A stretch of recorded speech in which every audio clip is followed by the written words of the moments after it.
Assalamualaikum students, how are you all? Hope you all are doing well at your home. I am your Urdu teacher and this is your Urdu book.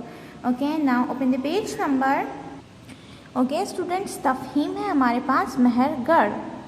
ठीक है, हम पहले तफ़हीम पढ़ते हैं और उसके बाद इसके सवालात के जवाबात इस तफ़हीम के अंदर से ही ढूंढते हैं. ठीक है, 1977 में पत्थर के ज़माने की एक बस्ती दरियाए बोलान ज़िला कच्ची बलूचिस्तान में दरियाफ्त हुई. इस बस्ती की खुदाई के बाद जो आसार मिले और जो अशिया बरामद हुई, इनकी बुनियाद पर इस अहद के बारे में मालूम हुआ जिसका पहला दौर 7000 साल कबल मसीह 5000 साल कबल मसीह तक फैला हुआ था. इस बस्ती की आबादी कायम होने की वजह दरियाए बोलान था और इस इलाके की ज़रख़ेज़ी को बरकरार रखता था. ये इलाका मेहरगढ़ कहलाता था. मेहरगढ़ के लोग अमूमन गेहूँ काश्त करते थे. सरकंडों से टोकरियाँ बनाई जाती थीं. लिबास या तो ऊन को बुनकर बनाया जाता था या जानवरों की खालों का इस्तेमाल किया जाता था. मेहरगढ़ के लोग महज़ब थे.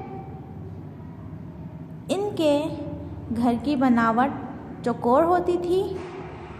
इन चौकोर घरों की छतें सरकंडों की बनाई जाती थीं. घरों में ताज़ा हवा और रोशनी का माकूल इंतज़ाम था. पीने के पानी के लिए कुएं मौजूद थे. घर के ग़ुस्लखाने कुशादा और साफ़ थे. इस बस्ती की गलियां चौड़ी थीं. निकासी आब के लिए इन गलियों में नालियां मौजूद थीं. सफाई का आला इंतज़ाम था. मेहरगढ़ के लोग मेहनती और जफाकश थे और भेड़ बकरियां और कोहान वाले बैल पालते थे. ठीक है स्टूडेंट्स, ये आपको मेहरगढ़ की एक तफ़हीम दी गई है. मेहरगढ़ का इलाका, मेहरगढ़ के बारे में आप लोगों को बताया गया है.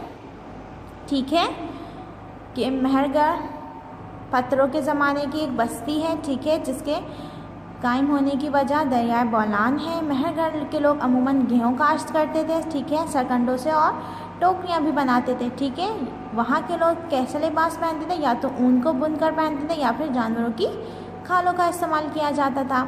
ठीक है, मेहरगढ़ के लोगों के घर कैसे होते थे? चौकोर घर होते थे. ठीक है, और उसकी छतें कैसी होती थी? सरकंडों से बनाई जाती थी. ओके स्टूडेंट्स, अब हम इसके सवालात देख लेते हैं. पहला है हमारे पास, मेहरगढ़ का इलाका कब और कहाँ दरियाफ्त हुआ?